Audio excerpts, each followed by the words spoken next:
Greetings all and felicitations. I'm President Thomas Jefferson.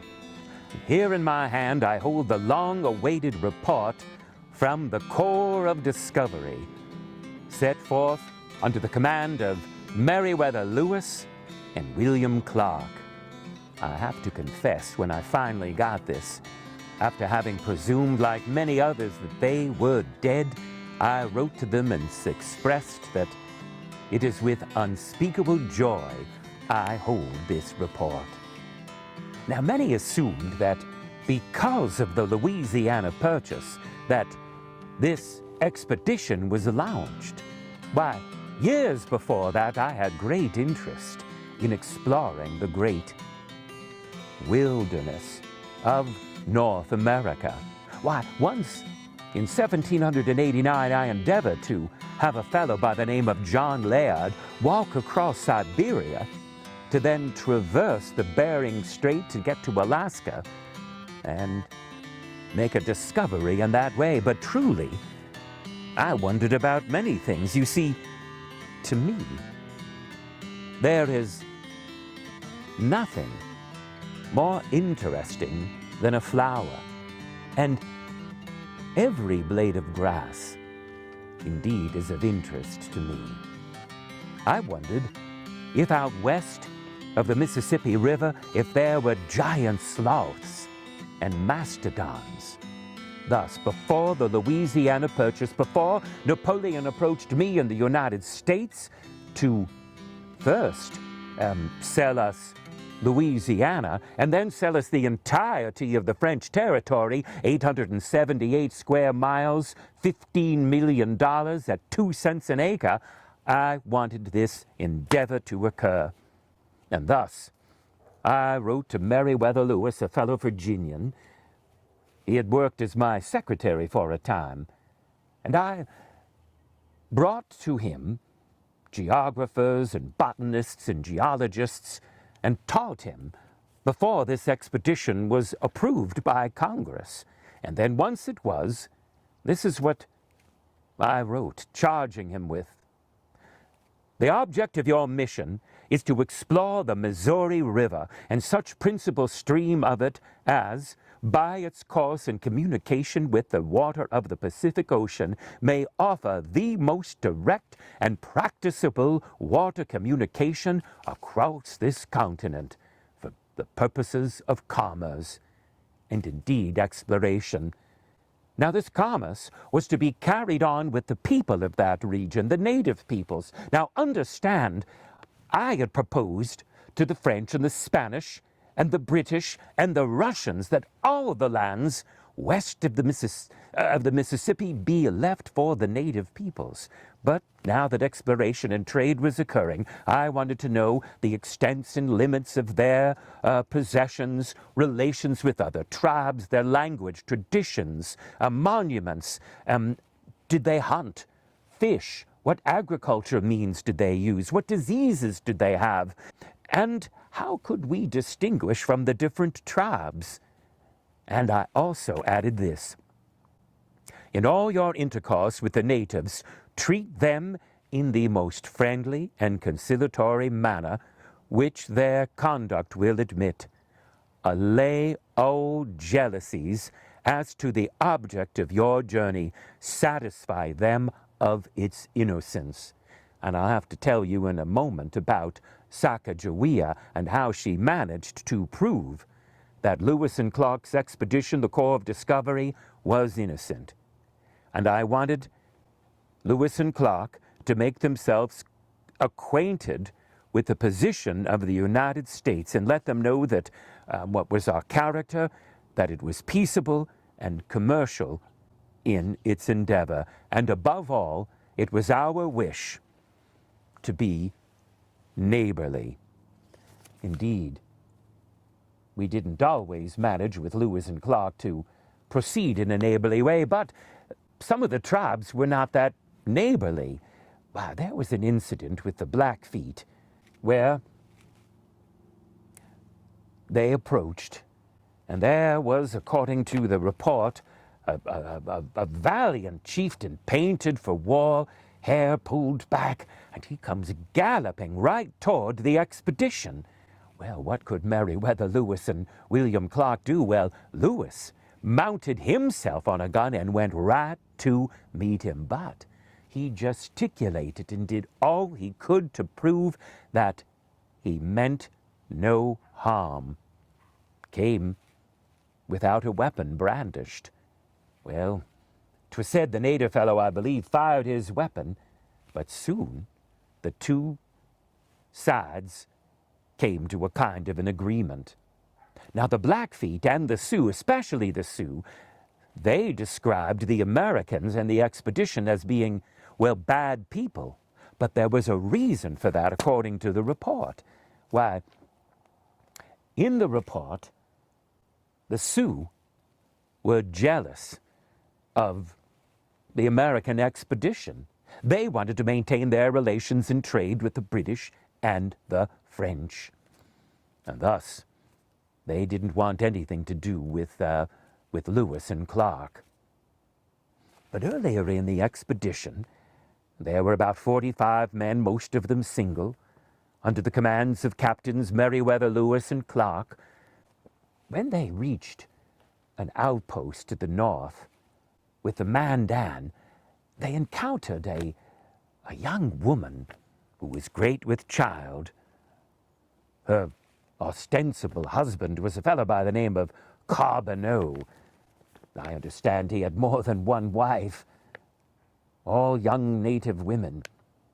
But she proved invaluable to the expedition as a translator and as a guide. And whenever Lewis and Clark and their men arrived at any native encampment, when they saw Sacagawea with, after a time, her baby we named Pompey, they understood that this expedition meant peace, because no woman, let alone a child, would be accompanying a war party.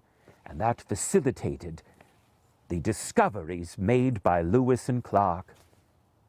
Now, I hoped and believed that the North American continent would be a mirror of itself with the Mississippi in the middle. I thought that the mountains of the Rockies would be like the Appalachians. And as it proved out from the report, nothing could be further from the truth. Why, they wrote, there was not a single portage from the Mississippi to the Columbia River to the Pacific Ocean that wasn't,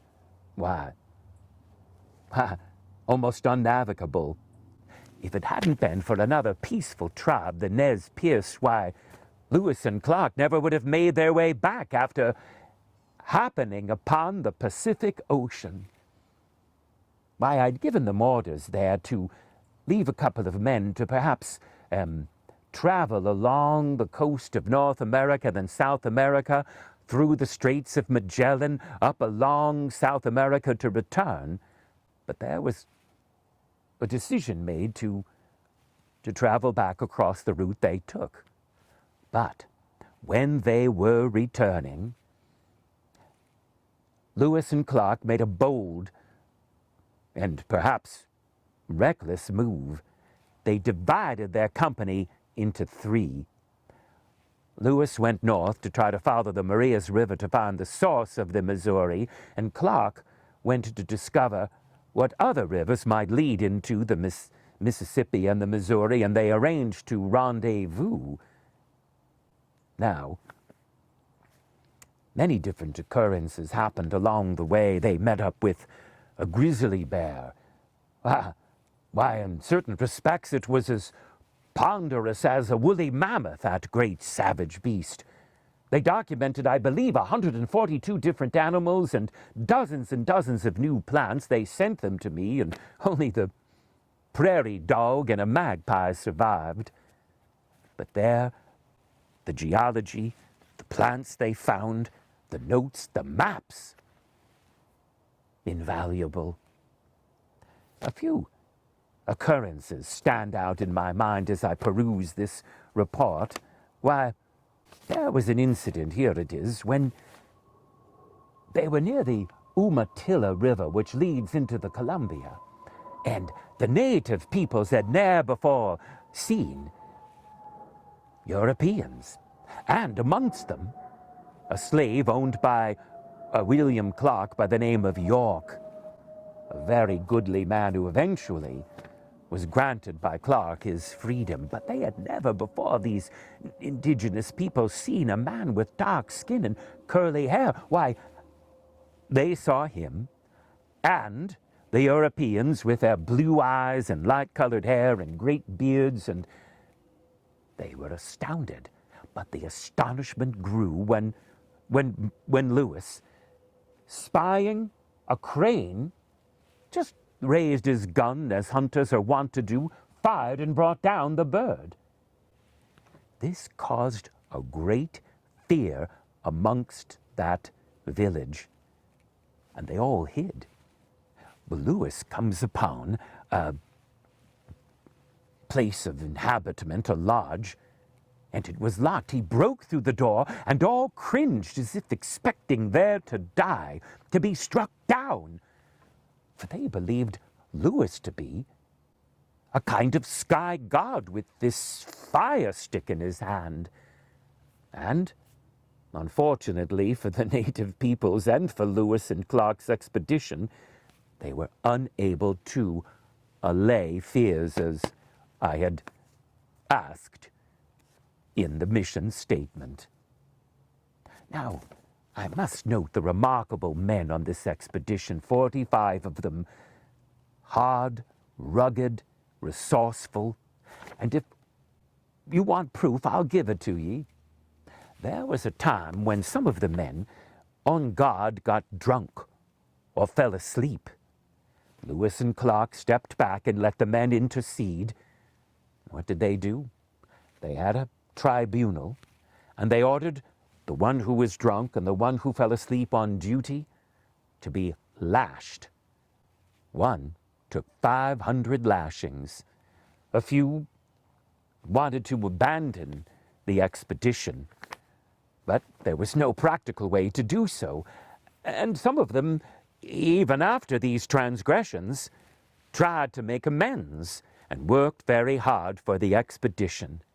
And remarkably, traveling for 2.5 years from May of 1804 until September of 1806, only one man, Sergeant Floyd, died of causes unrelated to the expedition. They buried him and ceremoniously visited the grave after. And on they traveled, meeting up with British and French fur trappers and letting them know with letters we had presented for the tribes and for these trappers that this now was American land, and they were to respect it.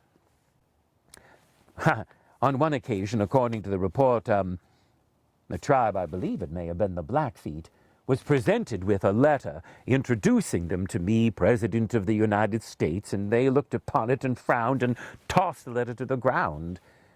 But that's the kind of thing that I need to know about, that the United States needs to know about, and venturing forth through this vast wilderness, I believe it will take 100 generations to explore that and settle that 878 miles between New Orleans to Canada, across the Rocky Mountains to Oregon Territory, the Columbia River, and the Pacific Ocean. Well, we offered to the native peoples gifts as much as possible of metal, no guns, though on an occasion the Blackfeet did steal a couple guns and the 2 thieves suffered the consequences. Both of them got killed, and Meriwether Lewis left a token with my image on it saying, "This is what happens to native peoples who try to defy with thievery the great President of the United States." Unfortunate, but that's what happened. Now, I am rightly proud of this expedition. Meriwether Lewis, a goodly man, William Clark as well. And in the end, Lewis and Clark got appointed Clark in charge of Indian affairs, and Meriwether Lewis to assume the territorial governorship of Louisiana Territory. And he was to write a long account and have it published. Now, I thought it would advance his career, but once he no longer had the expedition to inspire and to ground him, a kind of melancholy settled in. And unfortunately, a few years after the expedition, he took his own life. Clark went on to live to be into his late 60s and was rather a success in many endeavors, as were many of the men on this adventure. And now, these lands are being explored, and yea, there are some difficulties, tensions with some of the native people, but thanks to the likes of Sacagawea and the Nez Perce, why, let me just say this, to go through the Bitterroot Mountains in the month of June in what's now Montana with snow 8 feet high, why, 2 young Nez Perce guides, not even 20 years old, guided them through. Had it not been for them, why, I never would have received this report. It would have been an unspeakable tragedy, for they would have died without them Nez Perce guiding them. And thus, I'm happy to report my unspeakable joy for the expedition of Meriwether Lewis and William Clark, the Corps of Discovery. Thomas Jefferson.